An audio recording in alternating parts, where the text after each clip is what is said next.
আজ ভয়াল 25শে মার্চ, জাতীয় গণহত্যা দিবস।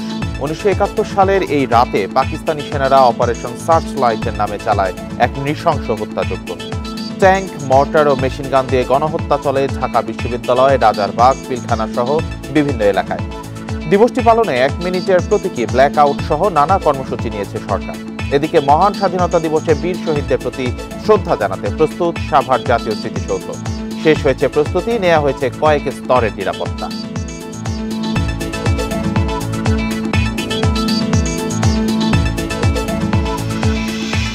এ নিয়ে প্রতিবেদন থাকছে এখনকার সংবাদে। স্বাগত সকাল 9টার বিরতিহীন ইন্ডিপেন্ডেন্ট সংবাদে। আপনাদের সাথে আছে রাকিব আহমেদ। আর এবারে জানিয়ে দেব প্রধান শিরোনামগুলো। হাতিয়ার পথসভায় হামলায় এনসিপির সমন্বয়ক আব্দুল হান্নান মাসুদ সহ অর্ধ শতাধিক আহত। প্রতিবাদে ঢাকায় বিক্ষোভ মিছিল, স্থানীয় বিএনপিকে দায়।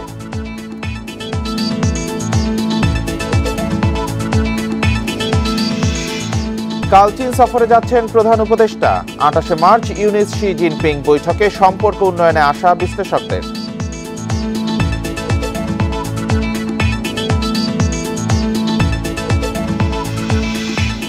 ঈদের ছুটি শুরুর আগেই প্রিয়জনের সাথে উৎসব উদযাপনে রাজধানী ছাড়ছেন নগরবাসী। সকাল থেকে কমলাপুর রেল স্টেশনে ভিড়, মহাখালীতেও যাত্রী চাপ।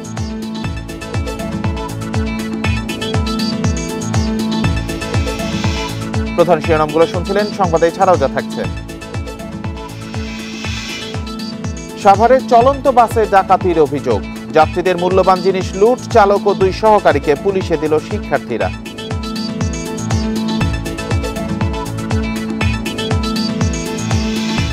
হৃদরোগে আক্রান্ত তামিমের অবস্থার উন্নতি, শঙ্কামুক্ত জানালেন চিকিৎসক। সুস্থতার প্রার্থনায় গোটা দেশ ও ক্রিকেট বিশ্ব।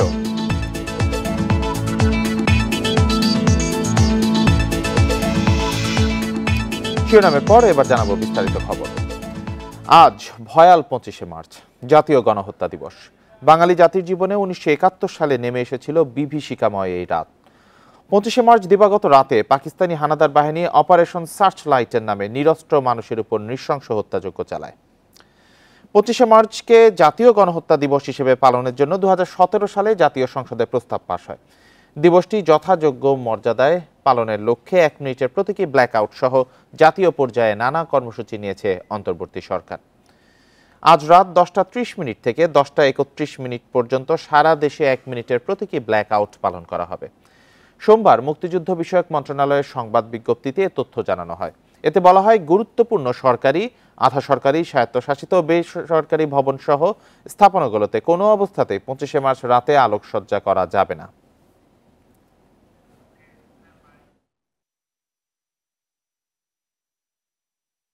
এই ঈদে জামা জুতো অ্যাকসেসরিজের ডিসকাউন্ট। মহান স্বাধীনতা দিবসে বীর শহীদদের প্রতি শ্রদ্ধা জানাতে প্রস্তুত সাভার জাতীয় স্মৃতিসৌধ। এরই মধ্যে শেষ হয়েছে সব ধরনের প্রস্তুতি, নেওয়া হয়েছে কয়েক স্তরের নিরাপত্তা ব্যবস্থা। যথাযোগ্য মর্যাদায় দিবসটি পালন করতে শেষ হয়েছে স্মৃতিসৌধের সৌন্দর্য বর্ধনের কাজও। জাতির শ্রেষ্ঠ সন্তানদের স্মরণ করার পাশাপাশি মহান স্বাধীনতা দিবস উদযাপনের অপেক্ষায় পুরো দেশ। লাখো মানুষের শ্রদ্ধা, ভালোবাসায় ফুলে ফুলে ভরে উঠবে জাতীয় স্মৃতিসৌধের বেদি। বরাবরের মতো এবারও পরিচ্ছন্নতা ও সৌন্দর্য বর্ধনের কাজ শেষে প্রস্তুত জাতীয় স্মৃতিসৌধ। গণপূর্ত বিভাগের কর্মীদের টানা 15 দিনের পরিশ্রমে সৌধ প্রাঙ্গণ পেয়েছে নতুন রূপ। ধোয়া মোছা শেষে সিঁড়িসহ অন্য সব স্থাপনায় পড়েছে রং তুলির আঁচড়। বাহারি ফুলে ঢেকে দেওয়া হয়েছে সৌধের সবুজ চত্বর। সিসি ক্যামেরা স্থাপন, লেক সংস্কার সহ সকল কার্যক্রম সম্পন্ন করেছি। স্মৃতিসৌধ মহামান্য রাষ্ট্রপতি, মাননীয় প্রধান উপদেষ্টা, মাননীয় উপদেষ্টা মণ্ডলী, বিদেশি কূটনীতিক সহ লক্ষ লক্ষ জনতার শ্রদ্ধা নিবেদনের জন্য পুরোপুরি প্রস্তুত রয়েছে। রাষ্ট্রীয় আনুষ্ঠানিকতার সব মহড়াও সম্পূর্ণ হয়েছে। সিসিটিভি ক্যামেরার আওতায় আনা হয়েছে পুরো এলাকা। বাড়তি নিরাপত্তার ব্যবস্থার পাশাপাশি গোয়েন্দা নজরদারিও বাড়ানো হয়েছে বলে জানিয়েছে প্রশাসন। আমিনবাজার থেকে গণস্বাস্থ্য পর্যন্ত, আর মূল যে বেদি যেটা জাতীয় স্মৃতিসৌধ, এখানে আমরা 2টা সেক্টর 9 এবং 10, এদিকে আশুলিয়া, এদিকে ধামরাই, পুরোটাই আমরা নিরাপত্তা দিব। এবং এই নিরাপত্তার জন্য আমাদের পুলিশের যারা থাকবে তারা এই বিষয়ে প্রশিক্ষণপ্রাপ্ত পুলিশ। রাষ্ট্রপতি, প্রধান উপদেষ্টা, উপদেষ্টা মণ্ডলী ও বিদেশি কূটনীতিকরা শ্রদ্ধা নিবেদন শেষে স্মৃতিসৌধ সর্বসাধারণের জন্য উন্মুক্ত করে দেয়া হবে।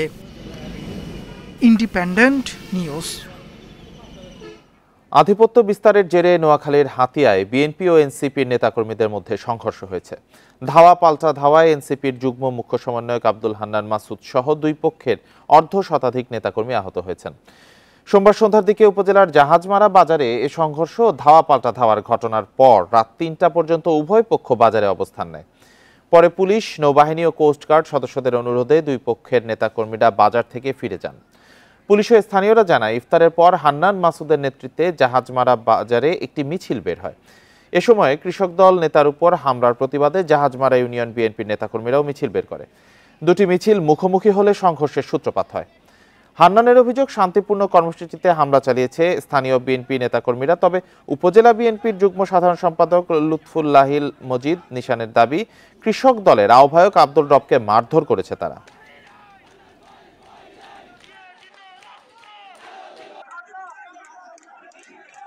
দুইটা মিছিল মুখোমুখি হলে পরে উভয়ের মধ্যে উত্তেজনা দেখা যায়। এক পর্যায়ে ওই বিএনপি মিছিল থেকে তারা মিছিলে হামলা করে এবং হাতাহাতির ঘটনা ঘটে। সেই ঘটনা কেন্দ্র করে উনি প্রতিবাদ পুরোপুরি রাস্তায় বসে পড়েন এবং সন্ত্রাসীদের গ্রেপ্তার দাবি জানান। এরকম প্রায় 2 ঘন্টা রাস্তা অবরোধ করে রাখছে। পরবর্তীতে বিএনপি জড়ো হয়ে একসাথে হয়ে তাদেরকে ধাওয়া দিচ্ছে। ধাওয়া পাল্টা ধাওয়ার ভিতরে আপনার উভয় পক্ষে আহত হয়েছে। নোয়াখালীর হাতিয়ায় জাতীয় নাগরিক পার্টির সিনিয়র যুগ্ম মুখ্য সমন্বয়ক আব্দুল হান্নান মাসুদের পথসভায় হামলার প্রতিবাদে রাজধানীতে বিক্ষোভ মিছিল করেছে দলটি। সোমবার রাতে রাজধানীর বাংলা মোটরে বিক্ষোভ মিছিল ও সমাবেশ করে এনসিপি। এ সময় হান্নান মাসুদের উপর হামলার জন্য স্থানীয় বিএনপি নেতাদের দোষারোপ করেন এনসিপির নেতারা।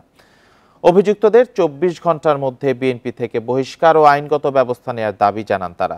দাবি না মানলে কঠোর কর্মসূচির হুমকি দেন তারা। সোমবার সন্ধ্যায় হাতিয়ার জাহাজমারা বাজারে হান্নান মাসুদের পথসভায় হামলা করা হয়। এতে মাসুদ সহ অন্তত 25 জন আহত হয়। হামলাকারীদের গ্রেপ্তারের দাবিতে ঘটনার পরই হাতিয়ার জাহাজমারায় সড়কে অবস্থান কর্মসূচি পালন করে এনসিপির কর্মী সমর্থকেরা।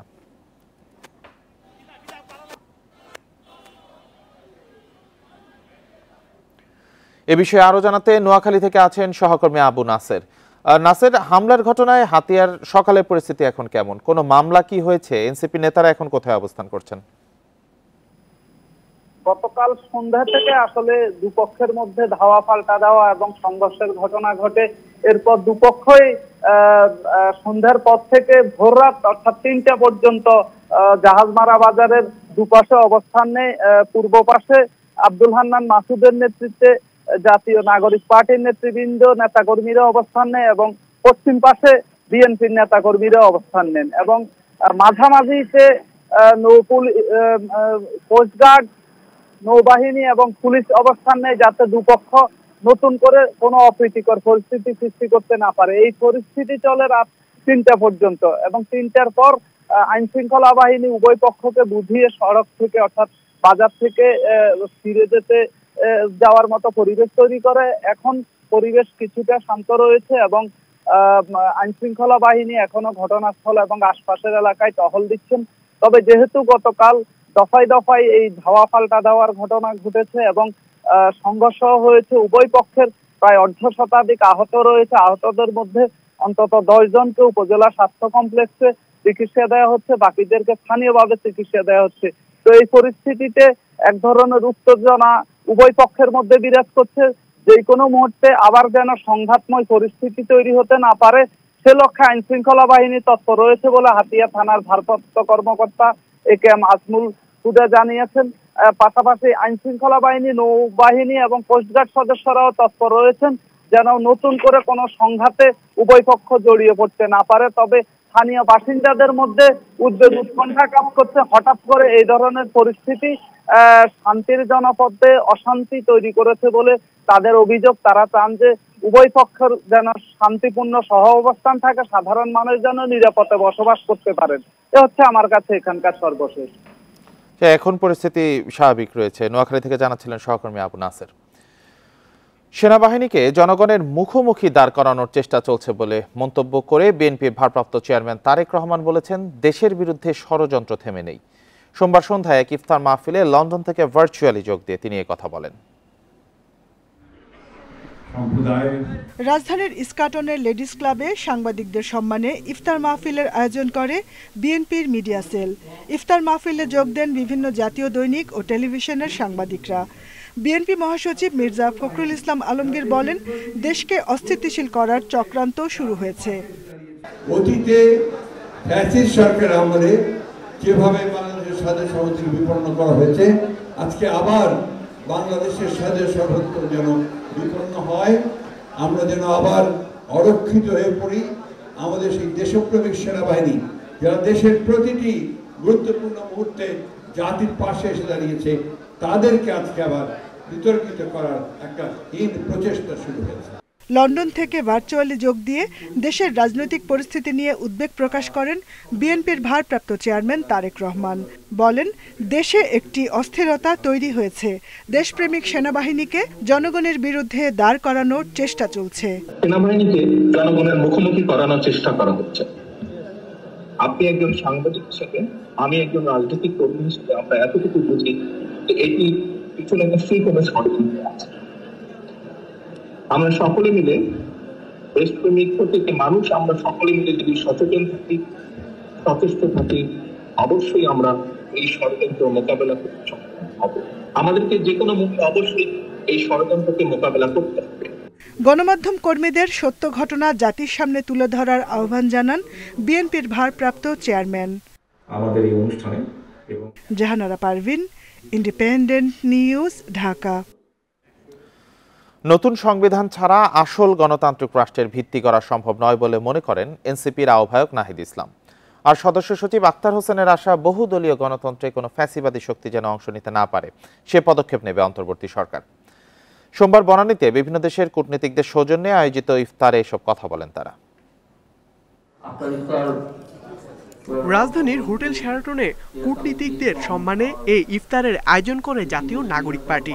অংশ নেন যুক্তরাষ্ট্র, যুক্তরাজ্য, ভারত, পাকিস্তান, ইউরোপীয় union, Iran, Switzerland, Singapore, Denmark, Norway সহ প্রায় 30টি দেশের ঢাকায় নিযুক্ত প্রতিনিধিরা। এ সময় কূটনীতিবিদদের কাছে জুলাই অভ্যুত্থানের নির্মম ভয়াবহতা তুলে ধরেন নেতাকর্মীরা। নতুন রাজনৈতিক দল হিসেবে কি বার্তা দিতে চান আগামী বাংলাদেশকে, তা উঠে আসে আলোচনায়। সদস্য সচিব আক্তার হোসেন বলেন, এনসিপি বহুদলীয় গণতন্ত্রে বিশ্বাসী, সাংস্কৃতিক বৈচিত্র্য ও সাম্প্রদায়িক সম্প্রীতির ভিত্তিতে গড়ে ওঠা সমাজের পক্ষে।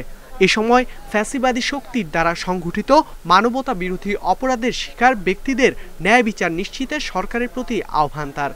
আমরা আশাবাদী যে বাংলাদেশের যে রিফর্ম প্রসেস, সেই রিফর্ম প্রসেসের সঙ্গে নতুন এই বাংলাদেশের সঙ্গে বিশ্বের অন্যান্য দেশগুলো বাংলাদেশের জনগণের পক্ষে তাদের অবস্থান ব্যক্ত করবে। কিন্তু সে বহুদলীয় গণতন্ত্রে যেন কোনোভাবেই কোনো ফ্যাসিস্ট শক্তি তাদের অংশগ্রহণ করতে না পারে, এই কারণে বিচারিক যে প্রসেসের মধ্য দিয়ে যাওয়া দরকার, অন্তর্বর্তীকালীন সরকার সেই প্রসেস মেনটেন করবে। এদেশের তরুণদের, বিশেষ করে জেনজিদের নজিরবিহীন ত্যাগের মাধ্যমে জুলাই অভ্যুত্থান সফল হয়েছে বলে জানান এনসিপি আহ্বায়ক নাহিদ ইসলাম। বিচার সংস্কার ও সাংবিধানিক পরিবর্তনের নাগরিকদের যে দাবি, সেখান থেকে নতুন রাজনৈতিক বন্দোবস্তের জন্য এনসিপির জন্ম। শুধু একটি নতুন সংবিধানের মাধ্যমেই আমরা পারি আসল গণতান্ত্রিক রাষ্ট্রের ভিত্তি গড়তে। জাতিসংঘের মানবাধিকার সংস্থাও দেশে বড় কাঠামোগত সংস্কারের প্রতি বিশেষ গুরুত্ব দিয়েছে। এদিকে রোহিঙ্গাদের বোঝা এখনও এদেশের মানুষকে বহন করতে হচ্ছে উল্লেখ করে রোহিঙ্গা সমস্যার শান্তিপূর্ণ সমাধানের জন্য কার্যকর উদ্যোগ গ্রহণ করতে বিশ্ব সম্প্রদায়ের প্রতি অনুরোধ জানান নাহিদ ইসলাম। ইকরামুল কবির, independent news, Dhaka.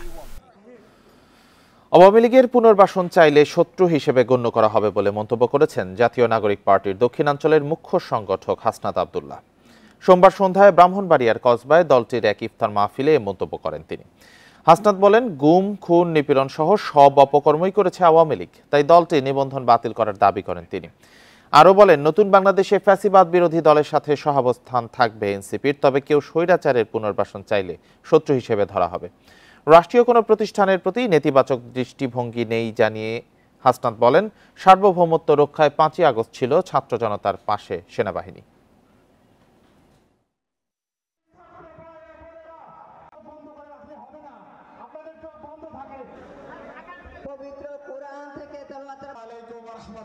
Fascist Awami লীগকে কোনোভাবে পুনর্বাসন করতে চাইবে, যারা ভালো আওয়ামী লীগ এবং খারাপ আওয়ামী লীগের যে বয়ান এখন মার্কেটে আনতে চাচ্ছেন,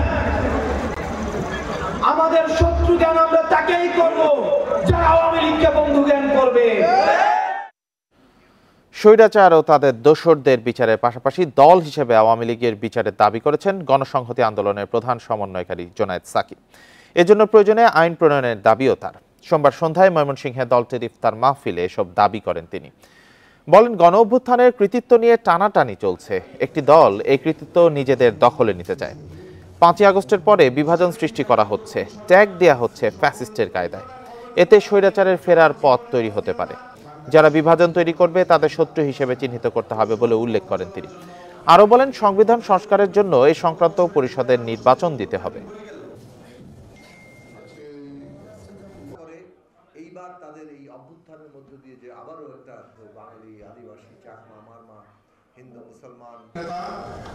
এই যে জুলাই আগস্ট সহ 15 বছরে যে গুম খুন হত্যাকাণ্ড, নির্বিচার হত্যাকাণ্ড হয়েছে, লুণ্ঠন হয়েছে, সেইটার জন্য আওয়ামী লীগের নেতা কর্মী শেখ হাসিনা সহ যারা দায়ী তাদের সকলকে বিচারের আওতায় আনতে হবে। কেবল তাদেরকে নয়, দল হিসেবে আওয়ামী লীগ এই হত্যাকাণ্ডের দায় আওয়ামী লীগের কতটুকু সেটাও বিচারের আওতায় আনতে হবে। বোয়াও ফোরাম ফর এশিয়া সম্মেলনে যোগ দিতে 26শে মার্চ চীন যাচ্ছেন প্রধান উপদেষ্টা ডক্টর মোহাম্মদ ইউনূস। 28শে মার্চ দ্বিপক্ষীয় বৈঠক হতে পারে চীনের প্রেসিডেন্টের সঙ্গে। এতে দুদেশের সম্পর্ক উন্নয়ন হবে বলে মনে করেন বিশেষজ্ঞরা। তবে বেশি কিছু পাওয়ার সুযোগ নেই বলে মনে করেন সাবেক রাষ্ট্রদূত হুমায়ুন কবির। আর ডক্টর ইমতিয়াজ বলেন, বড় বিনিয়োগের জন্য চীন হয়তো অপেক্ষা করবে নির্বাচিত সরকারের জন্য।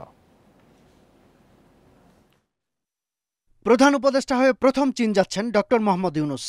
চীনের হাইনান প্রদেশে বোয়াও ফোরাম ফর এশিয়া বা বিএফএ সম্মেলনে যোগ দিতেই এ সফর। তবে 28 মার্চ বেইজিংয়ে বৈঠক হবে চীনের প্রেসিডেন্ট শি জিনপিং এর সঙ্গে।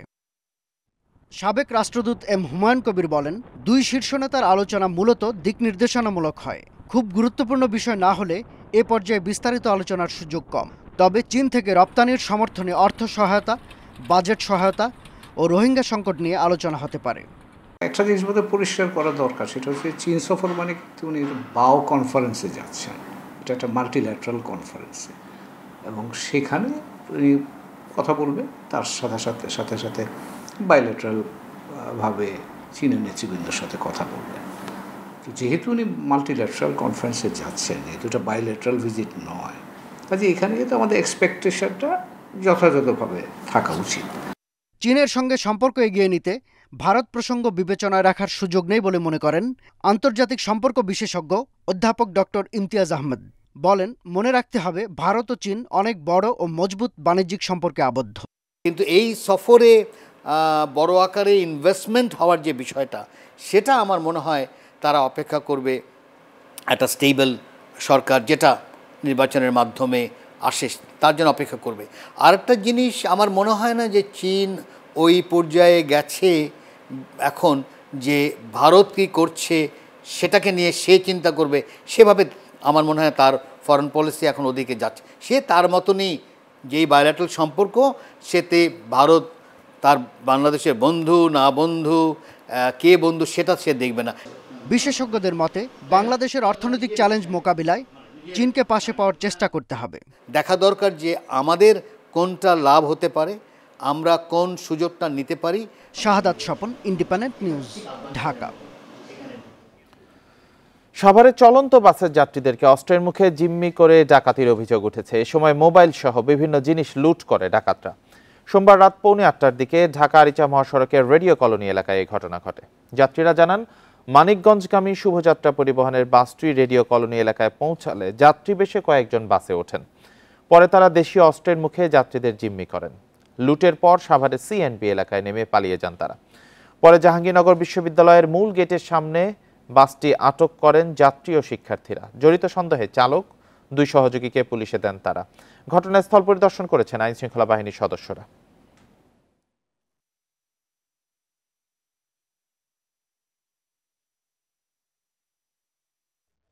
আমার কাঁধে একটা অনেক ঝাঁকুনি লাগে, এখানে একটা আঘাত লাগে, পরে আমি তাকাইছি, এখন এই ছেলেটা একদম চাকু নিয়ে পিছন দিকে গেছে, তখন আমি ঝাঁকুনিটা আমার কাঁধে এখানে আঘাতটা লাগছে। কারণ আমরা তো জানি তারা ছিনতাইকারী। ড্রাইভার প্রথমে সিগন্যাল দিয়েছে, সিগন্যাল দেওয়ার পরে ওরা উঠছে, ওঠার পরেই তারপরে মনে করেন ওর কাছ থেকে শুরু হয়েছে, এবং কন্ট্রাক্টর খালি ওই যারা উঠছে খালি পিছনে যা। এ বিষয়ে আরো জানাতে সাভার থেকে যুক্ত হয়েছেন সহকর্মী রুবেল আহমেদ। রুবেল আহমেদ, গাড়ি চালক ও 2 সহযোগীকে তো আটক করা হয়েছে, ঘটনাস্থল পরিদর্শন করছেন আইন শৃঙ্খলা বাহিনী, তারা কি বলছেন?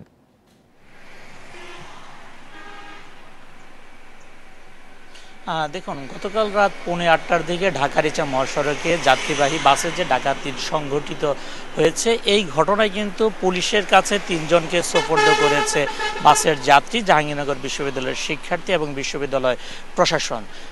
তারা যখন পুলিশের কাছে এই বাসের চালক এবং তার যে 2 সহযোগীকে তারা পুলিশের কাছে সন্দেহভাজন হিসেবে তারা সোপর্দ করেছে, পুলিশ কিন্তু তাদেরকে নিয়ে গিয়েছে এবং পুলিশ এই ঘটনার সাথে ওই যে 3 জনকে স্থানীয়রা পুলিশের কাছে সোপর্দ করেছে তাদেরকে তারা জিজ্ঞাসাবাদ করে তারা জানার চেষ্টা করছেন যে এই ডাকাতি বা ছিনতাইয়ের সাথে তারা কোনোভাবে জড়িত রয়েছে কিনা। পুলিশের সাথে আমরা কথা বলার চেষ্টা করেছি, পুলিশ বলছেন তারা বিষয়টি অধিকতর গুরুত্ব দিয়ে দেখছেন এবং স্থানীয়রা যে 3 জনকে সন্দেহভাজন হিসেবে তাদের কাছে হস্তান্তর করেছে, তারা তাদেরকে নিয়ে জিজ্ঞাসাবাদ করছেন এবং তাদের যে মোবাইল নম্বরগুলো রয়েছে সেগুলো কিন্তু তারা ট্র্যাকিং করে দেখছেন যে এর সাথে কোনো দুষ্কৃতিকারীর কোনো আন্তঃযোগাযোগ ইতিপূর্বে ছিল কিনা।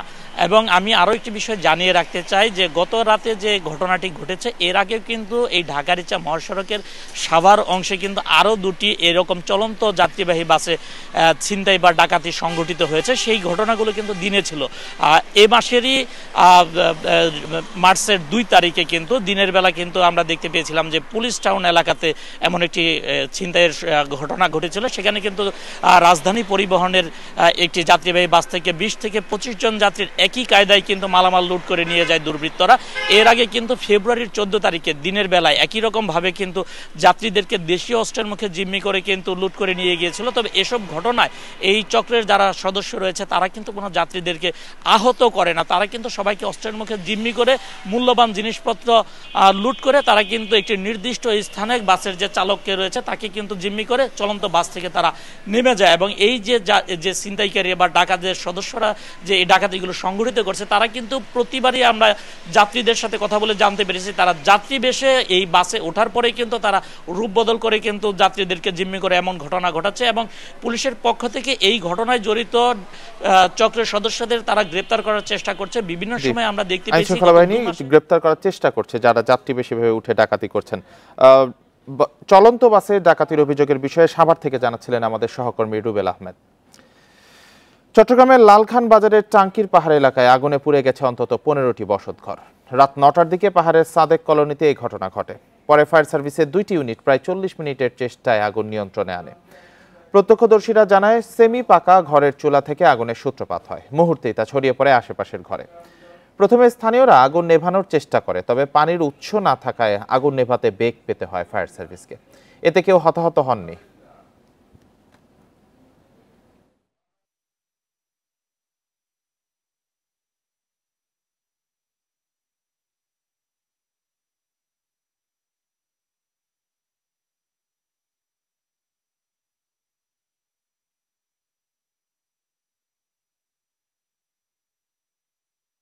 এদিকে যত আগুন ছিল এদিকে আসতেছিল, তারপরে এলাকার যত পোলাপাইন ছিলাম আমরা ছিলাম সব পানি মারছি, কিছুটা নিয়ন্ত্রণ আনছি, তারপরে ফায়ার সার্ভিস আসছে, এখন নিয়ন্ত্রণ আনছে ফায়ার সার্ভিস। আগুন কিছুটা মানে পুরো ঘর বাড়ি চলে গেছে, চলে যাওয়ার পরে তারপর ফায়ার সার্ভিস এসে এমনি পরিস্থিতি আপনার 10-15টা হতে পারে। ঈদের লম্বা ছুটিতে গ্রামে যাওয়ার আগে বাসা বাড়ির নিরাপত্তা নিয়ে শঙ্কিত রাজধানীবাসী। ফাঁকা ঢাকায় চুরি, ছিনতাই ও ডাকাতির মতো অপরাধ বাড়ায় শঙ্কায় তারা। অপরাধ বিশেষজ্ঞরা বলছেন ছুটির সময় আইন শৃঙ্খলা বাহিনীর তদারকি বাড়ানো দরকার। পুলিশ বলছে নজরদারি বাড়ানো ও বিশেষ নিরাপত্তা ব্যবস্থা নেওয়া হয়েছে। রাজধানীর মোহাম্মদপুরের বাসিন্দা নুসরাত প্রস্তুতি নিচ্ছেন ঈদের ছুটিতে বাড়ি যাওয়ার, যদিও বাসাবাড়ির নিরাপত্তা নিয়ে আছেন শঙ্কায়। এখন তো টোটালি থাকবো না, এখন তো দেখা যাচ্ছে দিন শেষে ঘরে ফিরবো, তো তখন তো দেখা যাচ্ছে একটা না 15, 16, 17 দিন এরকম একটা অবস্থা থাকবে। তো তখন যদি কিছু একটা হয় সে নিরাপত্তা কে দিবে? রাজনৈতিক পট পরিবর্তনের পর থেকেই রাজধানীতে বেড়েছে চুরি ছিনতাই, দিনে রাতে প্রকাশ্যেই ঘটছে সংঘবদ্ধ অপরাধ। এ অবস্থায় সম্প্রতি এক বক্তব্যে ঈদের নিজ দায়িত্বে বাসার নিরাপত্তা নিশ্চিতের আহ্বান জানান ডিএমপি কমিশনার। জানিয়ে শঙ্কা আরও বেড়েছে। দয়া করে আপনারা যখন বাড়ি যাবেন তখন আপনার বাড়ি, ফ্ল্যাট, দোকান, ব্যবসা প্রতিষ্ঠান এটির একটি নিরাপত্তা ব্যবস্থা নিজ দায়িত্বে করে যাবেন। কয়টা চুরি হয়, কয়টা ডাকাতি হয়, কয়টা স্মাগলিং হয়, এগুলো সম্পূর্ণ পুলিশের নগদর্পণে আছে। যদি পুলিশ চায় সেক্ষেত্রে 100% নিরাপত্তা দিতে পারে। পুলিশ সদর দপ্তর বলছে, পাড়া মহল্লায় টহল, এটিএম বুথ ও চেকপোস্টের নজরদারি বাড়ানো সহ সারা দেশে বিশেষ নিরাপত্তা ব্যবস্থা নেওয়া হয়েছে। গোয়েন্দা নজরদারি আমাদের বাড়তি থাকবে। পাশাপাশি হাইওয়ে পুলিশ, রেলওয়ে পুলিশ, নৌ পুলিশ তারা তাদের জুরিসডিকশনের যে বিষয়গুলো রয়েছে, ঈদ যাত্রাটা যেন স্বস্তি হয় বা নিরাপত্তার সাথে হয়, নির্বিঘ্ন হয়, সেজন্য আমাদের এই স্পেশালিস্ট ইউনিট সহ সারা দেশের পুলিশ আমরা এই সময়টা কাজ করব। এবং মাঠ পর্যায়ের পুলিশ সদস্যরা অবশ্য বলছেন, মানুষকেও সচেতন হতে হবে। পুলিশ নিজেই অনিরাপদ জানিয়ে অপরাধ বিশেষজ্ঞরা বলছেন, অপরাধ কমাতে প্রয়োজন যথাযথ আইন প্রয়োগ। যারা বাড়িতে যাবে, ঘরবাড়ি তারা যে সঠিকভাবে সুনির্দিষ্টভাবে তারা সেটা লক করে। রাত দিন 24 ঘন্টা আমরা পরিশ্রম করছি মানুষের জননিরাপত্তা ঠিক রাখার জন্য। নিরাপত্তার দিক থেকে সাধারণ জনগণকে এতটুকু আশ্বস্ত করব, আমার থানা এলাকায় কোনো ধরনের নিরাপত্তা নিয়ে কোনো হুমকি নেই। এই জায়গাতে পুলিশের যে সক্রিয়তা বা সক্রিয়তার যতটুকু ঘাটতি আছে সেই ঘাটতিকে পূরণ করার জন্য অক্সিলারি ফোর্সকে যে সম্পৃক্ত করা, সেখান থেকেও বা কতটুকু ইতিবাচক ফলাফল তৈরি হবে সেটি কিন্তু বাংলাদেশের আলোকে সংশয় থেকেই যায়। ঈদের নিরাপত্তা নিশ্চিতে পুলিশের মনোবল বৃদ্ধি ও সবার সম্মিলিত উদ্যোগের তাগিদ বিশেষজ্ঞদের। Nahid Kamal, independent news, Dhaka. প্রিয়জনের সাথে ঈদ করতে রাজধানী ছাড়ছেন নগরবাসী। সকাল থেকে কমলাপুর রেলওয়ে স্টেশনে যাত্রীদের ভিড়। ট্রেনের জন্য প্ল্যাটফর্মে অপেক্ষা করতে দেখা যায় অনেককে। সময় মতো ট্রেন ছাড়ায় স্বস্তিতে বাড়ি ফিরছে ঘরমুখী মানুষ। ঈদ যাত্রা নির্বিঘ্ন করতে বাড়তি সতর্কতা সহ বিশেষ ব্যবস্থা নিয়েছে বাংলাদেশ রেলওয়ে। ঈদের ফিরতি যাত্রা ট্রেনের অগ্রিম টিকিট বিক্রি শুরু হয়েছে। আগামী 4 এপ্রিলের আন্তনগর ট্রেনের টিকিট বিক্রি হচ্ছে আজ। এদিকে রাজধানীর বাস টার্মিনালগুলোতেও বাড়ছে যাত্রীদের ভিড়। দুর্ভোগ এড়াতে আগে ভাগেই পরিবারকে বাড়ি পাঠিয়ে দিচ্ছেন অনেকেই।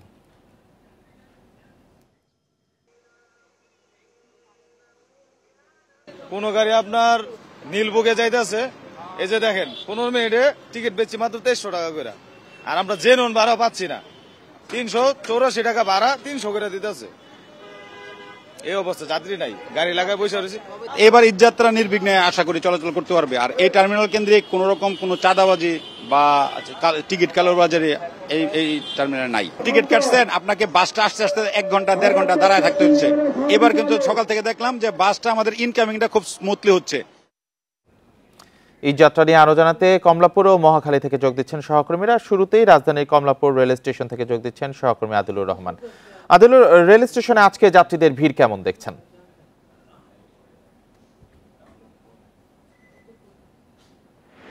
দেখুন, গতকালকের থেকে আজকে যাত্রীদের ভিড় অনেকটা বেড়েছে। গতকালকে আমরা দেখেছি যে কমলাপুর রেল স্টেশন থেকেই অনেক ট্রেনের আসন ফাঁকা রেখে কমলাপুর রেল স্টেশন থেকে ছেড়েছে, তবে সেই চিত্রটি আজকে তেমন একটা আসলে দেখা যাচ্ছে না। সকাল থেকে যতগুলো ট্রেন ছেড়ে গেছে প্রত্যেকটি ট্রেনেই যাত্রীদের চাপ ছিল, তবে অতিরিক্ত যে চাপ, অর্থাৎ ঈদযাত্রার সময় আমরা যে চাপটি দেখে থাকি, গাদাগাদি করে ট্রেনের বগিতে জায়গা পাচ্ছে না, ট্রেনের ছাদে যাত্রীরা যাচ্ছে, ট্রেনে ঝুলে ঈদযাত্রায় মানুষ প্রিয়জনের কাছে ফিরছেন, সেই চিত্রটি আসলে এই মুহূর্তে আমরা স্টেশনে দেখতে পাচ্ছি না। আমরা রেলওয়ে কর্তৃপক্ষের সঙ্গে যখন আসলে কথা বলছিলাম, রেলওয়ে কর্তৃপক্ষ যেটি বলছে যে 27 তারিখ থেকে, অর্থাৎ 27 মার্চ থেকে এই যে যাত্রীদের যে চাপ, সেই যাত্রীদের চাপটি আসলে বাড়বে। আগামীকাল 26 মার্চ সরকারি ছুটি আছে।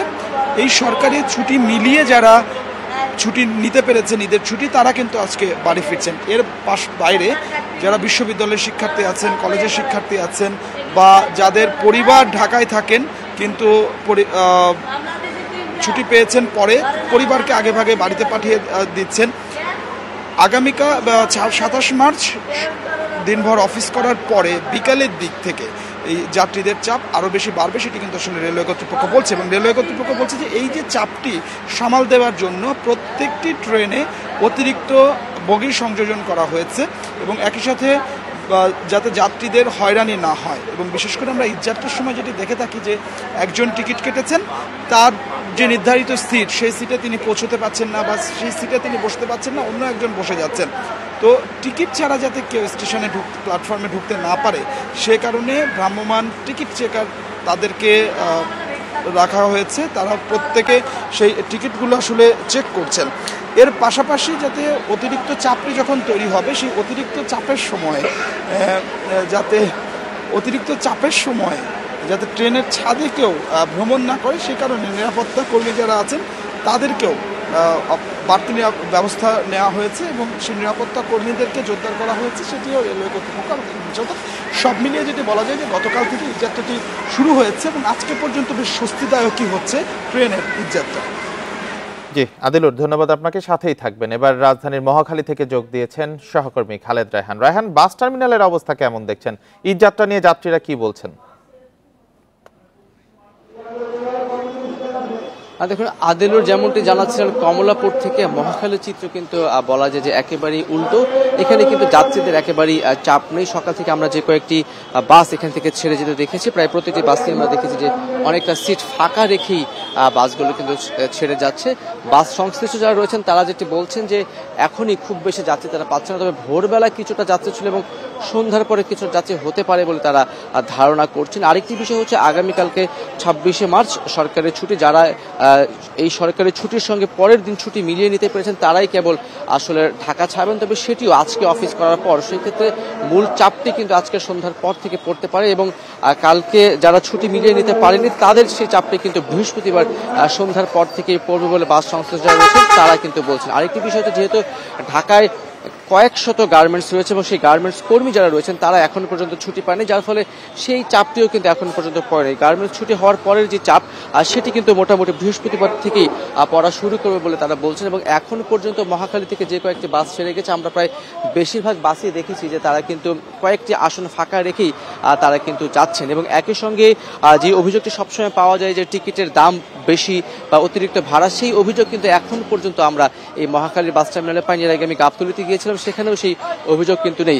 বাস সংশ্লিষ্টরা বলছেন যে এখন পর্যন্ত সেই পরিমাণে চাপ কিন্তু আসলে যাত্রীদের নেই। এবং আরেকটি বিষয় হচ্ছে যেহেতু এবার ছুটিটি লম্বা, না সব মিলে প্রায় 11 দিনের মতো ছুটি, যার ফলে আগের ছুটিটি বেশি থাকায় কিন্তু ভেঙে ভেঙে অনেক মানুষজন যাচ্ছেন, যার ফলে অতিরিক্ত যে চাপটি সেটি এবার পড়ার সম্ভাবনা কম। যদিও যেদিন গার্মেন্টস ছুটি হবে সেদিন একটি চাপ পড়তে পারে বলে ধারণা করা হচ্ছে। আইন শৃঙ্খলা পরিস্থিতি স্বাভাবিক রাখতে কিন্তু টার্মিনালগুলোতে আমরা দেখেছি যে অতিরিক্ত নিরাপত্তা নেওয়া হয়েছে যাতে চুরি, ছিনতাই বা চাঁদাবাজির মতো ঘটনা না ঘটে। এবং সার্বিকভাবে আজকে বলা যায় যে ঈদযাত্রার দ্বিতীয় দিন, এখন পর্যন্ত কিন্তু বাস টার্মিনালগুলোতে খুব বেশি চাপ পড়েনি। ঈদযাত্রা নিয়ে কমলাপুর ও মহাখালী থেকে জানাচ্ছিলেন আমাদের সহকর্মীরা। ঈদে ঘরমুখ মানুষের ভোগান্তি কমাতে পাটুরিয়া আরিচা ও আরিচা কাজিরহাট রুটে বাড়ানো হয়েছে লঞ্চ ফেরির সংখ্যা। এছাড়া মহাসড়ক ও ঘাটের সার্বিক পরিস্থিতি পর্যবেক্ষণে থাকছে আইন শৃঙ্খলা বাহিনীর 6 শতাধিক সদস্য। দুটি ঘাটের পল্টন ও অ্যাপ্রোচ সড়ক নির্মাণ ও সংস্কারের কাজ ইতোমধ্যে শেষ হয়, ভোগান্তি কমবে বলছে বিআইডব্লিউটিসি।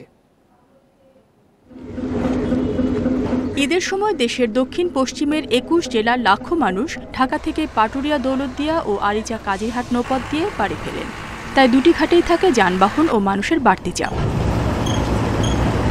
ঈদযাত্রায় এই দুই রুটে চলাচল করবে 22টি ফেরি ও 35টি লঞ্চ।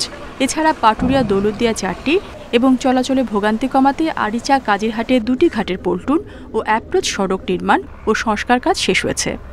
যানজট এড়ানোর লক্ষ্যে আমরা দুইটা পথ ব্যবহার করব। সোজা পথে আসবে যাত্রীবাহী বাস, আর ছোট গাড়ির জন্য আমাদের আরেকটা লেন আছে আরসিএল মোড় দিয়ে 5 নম্বর ঘাট, সেখানে 5 নম্বর ঘাট দিয়ে ছোট গাড়িগুলি চলে যাবে এবং 5 নম্বরে বুকিং কাউন্টার থাকবে, সেখান থেকে বুক করে তারা ফেরিতে চলে যাবে। অতিরিক্ত যাত্রী পরিবহন ও বাড়তি ভাড়া আদায় বন্ধের পাশাপাশি যাত্রীদের নিরাপত্তায় থাকবে আইনশৃঙ্খলা বাহিনীর 6 শতাধিক সদস্য এবং জেলা প্রশাসনের ভ্রাম্যমাণ আদালত। দুটি কন্ট্রোল রুম থেকে নৌপথের সার্বিক কার্যক্রম পর্যবেক্ষণে কাজ করা হবে। হাইওয়ে পুলিশ, আনসার এবং যৌথ বাহিনীও কিন্তু আমরা একই সাথে কাজ করব। আর 600 অতিরিক্ত পুলিশ কিন্তু আমরা এই ঈদ উপলক্ষে মোতায়েন করব। অতিরিক্ত ভাড়া যাতে আদায় না করে সেই জন্য সকলকে কঠোরভাবে নির্দেশনা দেওয়া হয়েছে এবং ভ্রাম্যমাণ আদালত মাঠে আছে। আমাদের কেউ এই আইনের ব্যত্যয় করলে তাকে কঠোর ব্যবস্থা নেওয়া হবে। ঘাট এলাকা যানজটমুক্ত রাখতে এবারও ঈদের আগে পরের 3 দিন পচনশীল পণ্য ছাড়া সব ধরনের মালামাল পরিবহন বন্ধ রাখা হবে। Independent news.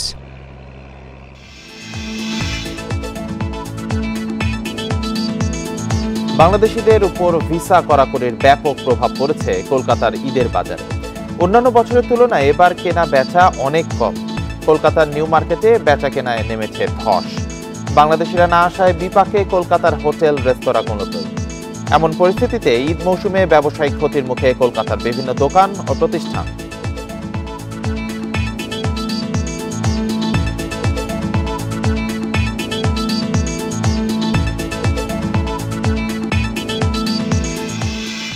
এ নিয়ে প্রতিবেদন থাকছে সংবাদের শেষ অংশে। পরবর্তী খবরে যাচ্ছি। শেষ মুহূর্তের কেনাকাটায় জমজমাট হয়ে উঠেছে রাজশাহীর সিল্ক বাজার। নিজস্ব স্বকীয়তা নিয়ে এবার ঈদেও শৌখিন ক্রেতাদের মন জয় করেছে সিল্কের পোশাক। সাধার সাধ্য মিলিয়ে পছন্দের পোশাক কিনছেন তারা। এবার সিল্ক বাজারে অন্তত 50 কোটি টাকার কেনা বেচার আশা ব্যবসায়ীদের। ঈদে শৌখিন ক্রেতাদের পছন্দের তালিকায় থাকে সিল্কের পোশাক। তবে অন্য মার্কেটের মতো রাজশাহীতে সিল্কের শোরুমে নেই ভিড় বা ঠেলাঠেলির দৃশ্য। মূলত শৌখিন ক্রেতাদের দৌড়ঝাঁপ বিশেষ এই পোশাকের জন্য। শাড়ি, থ্রি পিস, পাঞ্জাবি, শিশুদের পোশাক যেটা পছন্দ কিনছেন সামর্থ্য অনুযায়ী। সিল্কের ভেতরে কিছু একটা নিতে পারলে ভালো লাগবে, সেটা যে কোনো উৎসবেই এরকম ভালো লাগে আর কি। আর ঈদের সময় এই চাহিদাটা একটু বেশি থাকে আমাদের। রাজশাহীর ঐতিহ্যবাহী সিল্ক অবশ্যই ভালো এবং আমরা অবশ্যই অনেক আগে থেকে পছন্দ করি এই জিনিসগুলো এবং এদের কালেকশনগুলো মানে অনন্য। উৎসবে বাড়তি চাহিদা বিবেচনায় এবার খানিকটা আগে থেকেই প্রস্তুতি চলে কারখানাগুলোতে। ব্যবসায়ীরা বলছেন ক্রেতাদের আকৃষ্ট করতে প্রস্তুতি নিয়েছেন তারা।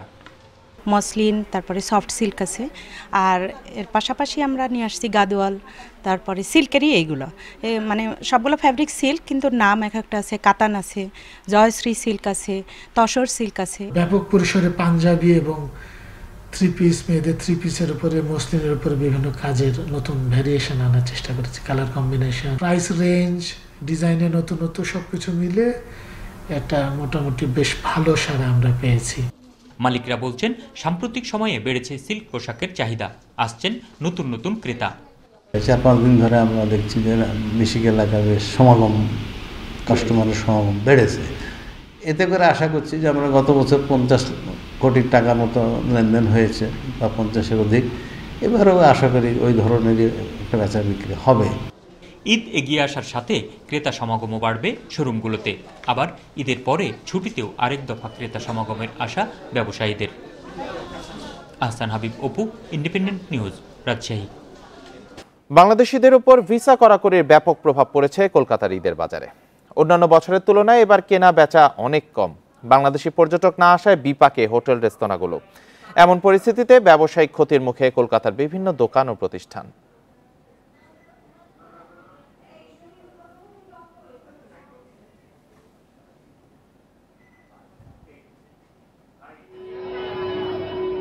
আর কয়েকদিন পরেই ঈদ উল ফিতর।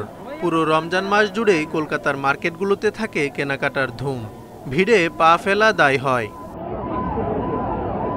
তবে এবারের দৃশ্য পুরোপুরি ভিন্ন। ভিসা কড়াকড়ির কারণে কলকাতায় বাংলাদেশি পর্যটক নেই বললেই চলে। বাংলাদেশ থেকে ঈদ শপিং করতে না আসায় কলকাতার নিউ মার্কেটে বেচাকেনায় ধস। এবার বাংলাদেশে একটু কমই আছে, যেন সবাই জানে পরিস্থিতি কি আছে। ডিসঅ্যাডভান্টেজ যে বাংলাদেশি নেই বলে একটুখানি আমাদের একটু সেলটা একটু ডাউন হয়েছে। ব্যবসা তো আগে ছিল, আর যখন বাংলাদেশি আসতো, এখন আসছে না। পুরো ব্যবসা তো পুরো হোটেল পুরো বন্ধ আছে। আমাদের এই এলাকা নিউ মার্কেট, বড় বাজার পুরো এসব মানে বাংলাদেশ থেকে চলতো। ফ্রি স্কুল ট্রেডার্স অ্যাসোসিয়েশনের সভাপতি জানান, বিগত বছরগুলোতে ঈদ মৌসুমে কলকাতা নিউ মার্কেটে ক্রেতাদের 80% থাকতো বাংলাদেশি। তা এবার কমে দাঁড়িয়েছে 5%। এরাও মূলত এসেছেন চিকিৎসার জন্য। এমন পরিস্থিতিতে ব্যবসা খারাপ হওয়াটাই স্বাভাবিক বললেন তিনি। বিগত দিনে যে ঈদের বাজার হতো, সেখানে আপনার 60-70% বাংলাদেশি আমরা পেতাম। আর এই ছিল এখনকার সংবাদে। ধন্যবাদ সবাইকে।